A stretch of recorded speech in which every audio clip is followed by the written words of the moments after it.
We're taking you to Cuba today during our taste of downtown. We'll be making a delicious daiquiri. We will go over the history and show you how to create a delicious cocktail in the comfort of your own home. Hey guys, Dave Castillo from the Ordinary. For the taste of downtown, we are going to make a daiquiri today. All right, this is what you guys are going to get in your kit. You will get your rum, that's 2 ounces of rum, your simple syrup, that is 3/4 of an ounce, and your 1 lime, like I mentioned before, which will get you roughly an ounce of lime juice, but you want it to be an ounce. If it's a little under, that's okay. You probably don't want to go over.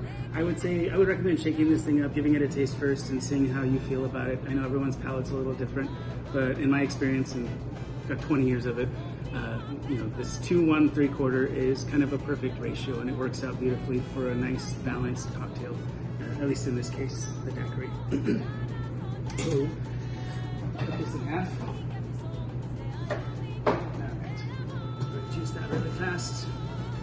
And if you have one of these juicers, fantastic. If not, like I said, there's other ones you can use. If you have the kind you twist, or even those old guys that you have to fold in half and use your muscles for a little bit, that's fine. And if you're really in a pinch, you can even take that half of a lime juice and use some kind of kitchen tool to kind of pour it out. But if you were going to do that, I would recommend straining the juice through something fine, because you're going to get a lot of pulp in there. If you don't mind, that's fine. But let's see. So this is already going to be pre-measured for you guys. There's no need to measure it. So we have 3/4 ounce of simple syrup. 2 ounces of white rum, nice Caribbean style, or nice Cuban style, excuse me, and 1 ounce of fresh lime juice. Limes are beautiful right now. All right, to that, want some good ice. Hopefully it hasn't been sitting in your freezer for too long. You don't want that freezer taste. And we are going to pour it into a coupe. This is our preferred vessel, but basically any glass works. I would recommend maybe stick it in the freezer or the refrigerator for a little while before, so it's nice and cold. You don't want to put a cold drink into a warm glass. And the only other 2 things you'll need is something to strain with afterwards. We like to also use a fine mesh strainer or a tea strainer just to get, you'll see, I'll show you in a minute after I shake this thing, but when we do shake it, if you shake it hard enough, you're going to get a lot of little ice shards. And you don't necessarily want those in your drink, because they melt quickly and it's going to lead to more dilution and possibly make the drink unbalanced. It's not going to destroy it, but we like to do it this way.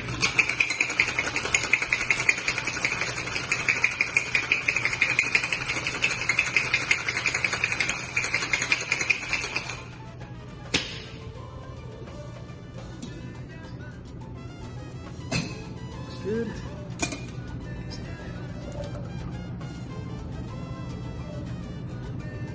If you have properly shaken it, it should have that nice froth on top of it.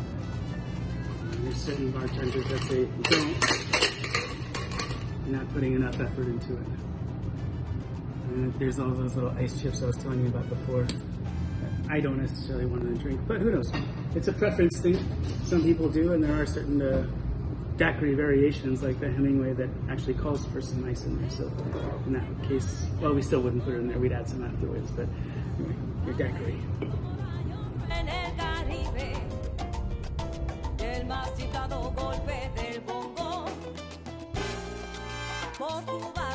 So a little bit about the daiquiri. Even though you've all likely heard of it and probably had one before, sadly the majority of them have likely come out of a slushy machine. That's not how it always was. It originally was made with just rum, fresh lime juice, and some sugar. In this case, we're going to use some simple syrup for that. It's been around for a long time. It was first mentioned in print in 1914, but we know for a fact that it's been made for much longer than that. Hence the simplicity. So, if you're going to talk about the daiquiri, you kind of also have to think about rum for a minute. Rum's been around for a very long time. It does, as most spirits do, have kind of a shady history having to do with colonialism and slavery, but I don't think any of them more so than rum itself, which is a drag. And you can tell even now, because a lot of times stylistically they're basically categorized into 3 different styles. There's the British style, the Spanish style, and the French style, and it's all for that very same reason, because they were the ones colonializing these Caribbean islands. So to call them that anymore is, I think, a little disrespectful. But there's a vast majority of rums in styles and flavor, in alcohol levels, all those things.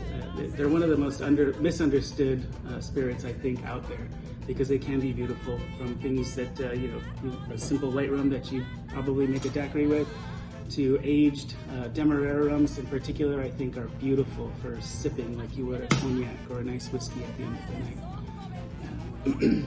Anyway, like I said, the daiquiri, even though it was only mentioned the first time in 1914, it's very likely been made something similar to it since the early 1700s. Old drink for sure. It's very likely that it started getting mixed with lime juice and simple syrup as a result of British sailors getting a ration of rum every day. That was part of their daily rations, but their daily ration was a pint, which is a lot, and they would usually get it and down it as soon as they got it. Later on, an admiral decided this is ridiculous, these guys shouldn't be downing this entire pint of rum in one down, so he split it up into 2, decided to mix some sugar and lime juice with it, to slow them down, but also the lime juice had the benefit of staving off scurvy. Sailors, scurvy dogs, drunken sailors, they all come from this, which is kind of funny, I think. But yeah, so later on, that's how that became how people drink it. The daiquiri is very likely named after a town in Cuba. There was a little town and an iron mine in the town of Daiquiri, and it's said that whoever first brought it to the States or elsewhere had it there, brought it to the United States. I think it was first at the Army and Navy Club, where the daiquiri first hit the States and became popular. After a while, people were drinking lots and lots of it.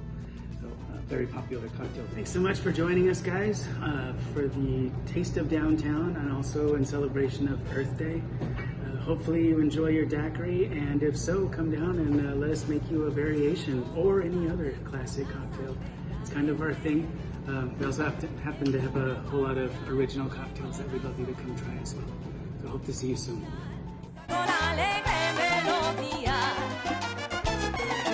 Cuando